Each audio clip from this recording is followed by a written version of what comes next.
Everybody's got their opinions, but I've seen nobody that puts the labor in it that we put in it. Yeah. You know, we go out, cut firewood, split firewood, and we cook with nothing but fire. Unless you're cooking it out here with wood, shoveling coals up underneath the meat and cooking it all night and all day, then you ain't cooking barbecue.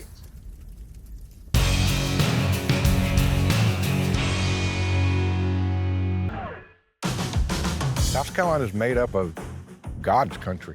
We do things a little slower here, and that's okay. You can't talk about barbecue without talking about South Carolina. South Carolina's, when you talk barbecue, you talk pork. Here, when you say barbecue, you're talking about hogs, slow roasted for hours over a hardwood fired pit. Nothing but that pig, you know, from the rooter to the tooter, baby. I went down to South Carolina to learn about the many variations of this statewide tradition and to sample the unsung hero of the Carolinian barbecue platter, hash. Hash is a southern delicacy here. I mean, it's just a taste that you can't find anywhere else. To unlock the secrets of this uniquely South Carolinian dish, I met up with historian Sadler Taylor and barbecue expert Garland Hudgens. I'm what they call a pitmaster.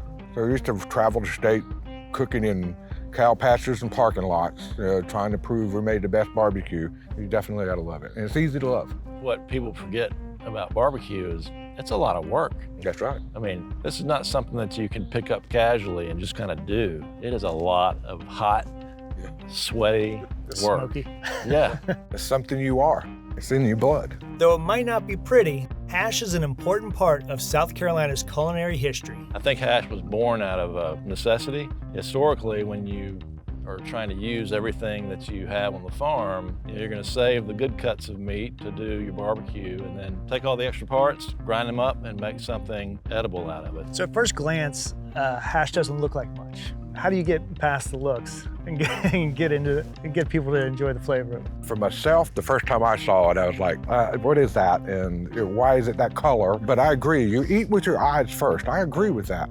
But get past that and the flavor and the texture, you'll enjoy it. Even though it is almost never found outside of South Carolina, within the state, hash recipes vary wildly from region to region. It's all about what people grow up with. The Midlands was settled predominantly by Germans. That's where you get the mustard influence. You know, a lot of the upstate, some of it's more of a tomato based, and then the PD, more of the pepper vinegar. It's now something you almost have to have in your restaurant. You will be judged by your hash just as much as you will be judged by your barbecue. With dozens, if not hundreds of variations, there was no way I could taste every hash South Carolina had to offer. Luckily for me, Garland gathered a sampler platter of what he considers the hash greatest hits. This comes from a little place up in Blythewood called Doco Smoke. It is definitely not as liquefied as some of the other. It's got a sharper mustard taste. There were lots of interesting and nuanced flavors, but the standouts for me were True Barbecue, Hite's, and Midway. This is from a local place called True BBQ. Okay. It's a very unique style. Got a little sweet flavor to it. It's all pork. I really like that. It's almost like, just chopped pork with sweet barbecue sauce. Mm-hmm. But it's got enough pepper in it to kind of cut it. I like that one. True Barbecue was started in 2010 by brothers Ernest and Milton Zanders of West Columbia, South Carolina. There's good barbecue. There's great barbecue. And then there's true barbecue, baby. I sat down with Milton to learn the secret of his success. True barbecue started in my brother's kitchen. Yeah. From his kitchen to the carport, from the carport to posting up on the street corners. I said, brother, if we could hustle on the street corners for 3 years, that maybe we'll be able to get off the streets and get into a building. And instead of it being 3 years later, it was 3 months later. We were off the streets in this building, and it's been 12 years ago, and we haven't looked back since. And where'd you guys learn to cook barbecue? We learned from our dad and granddad. We'd be around that fire while they were cooking that pig, and granddad or dad would say, go get this, boy, or go get that, or go get this. We were the go-getters. We went and got what they needed in order to cook that pig. So tell me about hash. What role does hash play in the South Carolina barbecue culture? We have a sign out there on the side of the road. It says the best hash and rice in South Carolina. And I've had many people, man, Bryan, ask me, you sure you got the best hash around here? I said, well, I'm gonna get you a sample. And I said, now you sample it, and if you don't think so, you tell me, and I'll take that sign down from out there. Sign's still up, baby. Leave the sign up as far as I'm concerned. Leave it up. Leave it up. People say, well, hell, what's the secret? The secret really is love. Everything we do it with love. When people drive up and they see that cooker out front and that smoke coming from those smokestacks, we want them to smell the love. And when they walk inside, we want them to feel the love. And when they start eating the food that they purchased from us, we want them to taste the love. And then we want them to go share the love. It's a great texture. Really well balanced hash. You get some of that mustard, you get some of that ketchup flavor, a little bit of spice in the background. Thank you. My new best friend. The thing I like about this hash is that it's got a really nice balance to it. It's not too sharp, not too spicy, not too sweet. There's a good pepper note to it. I like the texture of it. It more resembles a string hash rather than a ground hash. It sits up on the rice nice. It sits up on the fork. It's got a really rich, creamy texture to it as well. When I pulled up, I smelled the love. I walked in, I felt the love. Now I'm really eating this hash and I'm tasting the love. Just like you promised. The next one we're going to look at is the quintessential mustard-based hash that you will find here in Columbia. This is from Hite's BBQ, and he's one of the few people that still do it the old-fashioned way, in the black pot, cooking over coals. To me, that's what makes it good, because you can walk into his smokehouse and you smell the smoke, and I guarantee you're going to taste it in that hash. Yeah, it's got a good texture to it. It's got some spice to it, but it's not overwhelming. What I love about this Hite's hash is that you can really taste the smoke in it. A family-run operation, Hite's was started by hog farmer John D. Hite in 1957. The tools and traditions he created all those years ago are still in use today, including kettle-cooked, slow-simmered hash. My dad hunted, fished, and cooked barbecue. He didn't hang out at parties. He didn't care nothing about football. It was either hunting, fishing, cooking barbecue. At Hite's BBQ, time is incredibly important. They stayed flesh side down. I put them on at 1 o'clock yesterday. They stayed that way till about 11 o'clock last night. My helper rolled them over. It's 6-something in the morning, and it's pretty much done. I'm not just talking about the hours and hours each hog cooks over the oak and hickory coals. I'm also referring to the decades David Hite has spent perfecting his craft. I've been doing it for, I would say between 5 and 6 years old. My house is right next door here, so my dad would bam on my bedroom window. David, come down here and help me. I'd get dressed, come down here, help him on the big holidays, and then I guess he was molding me to work his shift, this night shift, because as soon as I was able enough to work the night shift, he gave it to me.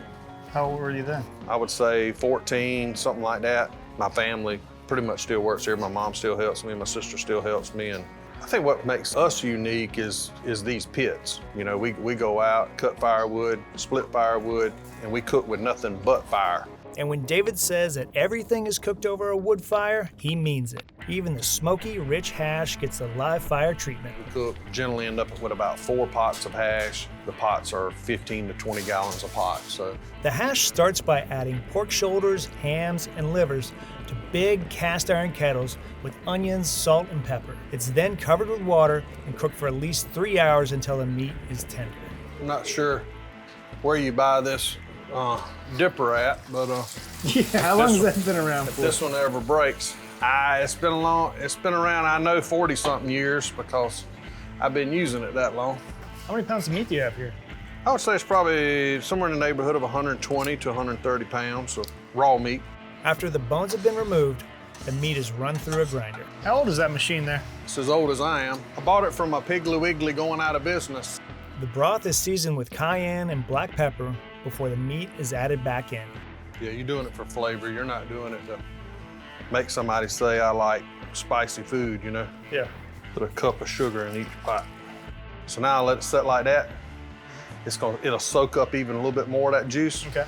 And then 15 minutes or something like that, we'll check it. It should be trying to simmer, and we'll probably add a little broth to it. When the hour is up, vinegar and mustard are added. I mean, it turns really, really yellow, but as it cooks, give it an hour, and a lot of that yellowness will be gone. The hash then simmers for 1 more hour before it's ready. So what's the next step here for us? Is this Dip ready it to up and sell it. dip it up and sell it? Mm-hmm. After nearly 6 hours, it was finally time to eat. Go check it. I'm gonna go lean into it. I'll be back. Okay. That's really, really fantastic. So the mustard, when he first added it, had this really sharp note to it. Now it's kind of mellowed after an hour of simmering. It's taking on more of that brothiness. The pepper and the cayenne that he added adds a nice little heat in the front and back of the throat. Texture is really nice. You ground the meat, almost creamy in a way, because there's a lot of fatty meat that went in there, but it doesn't taste at all greasy or anything. And it's really a fantastic combination. All right, last but not least, this is from Midway's barbecue. This is more of a beef style hash. Beef, butter, a little bit of onion, some pepper. It's really good. It's probably my favorite. I agree, I really enjoy that. The texture is really what's noticeable. A little bit of pepper in the back. Like a liquid steak. Liquid steak, yeah. Serving hogs for over 80 years, Midway Barbecue in Buffalo is as close to legendary as you can get in South Carolina. Thank you so much. All right, take care. Run by second-generation owner Amy Allen and her husband, barbecue science engineer Jay, Midway is famous for its chicken stew and its savory beef hash. So this is a beef hash. It's unlike any other hashes that we're gonna find here in the Carolinas, I think. It's all beef broth, and butter. Really comforting, good beef flavor, obviously. Nice and spiced. It's kind of got that pulled pork texture to it, a little bit more brothy. It's good though. Super tasty. Very simple. I like the Hites and Midway, both for different reasons. I like the smokiness, that kind of sharp mustard bite of the Hites, whereas Midway, I love the texture. I love that buttery kind of forward flavor. But true, it stands out in a way that I do enjoy it a good bit. South Carolina barbecue is so much more than a collection of regional recipes and techniques. South Carolina barbecue is special. And there's a lot of great people in this area that know how to cook barbecue. It's a heritage of patience, nuanced flavors, and family traditions that make even the most modest dishes absolutely delicious. I can only hope that one of my daughters will want to keep on doing the same thing. I've passed that torch on to my son, so my son is now the cook.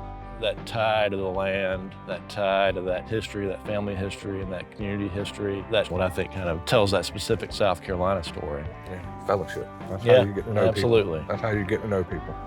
Through their food. That's got me in the mood to put on some stretchy pants and go eat some barbecue somewhere. We had an amazing time here this week in South Carolina, sampling all different varieties of hash and barbecue. I want to send a special thanks to David Hite of Hite's Barbecue, as well as Milton Zander here at True Barbecue, and our friends Garland Hudgens and Sadler Taylor. If you have a favorite variety of hash, put it in the comments down below, and make sure you like and subscribe.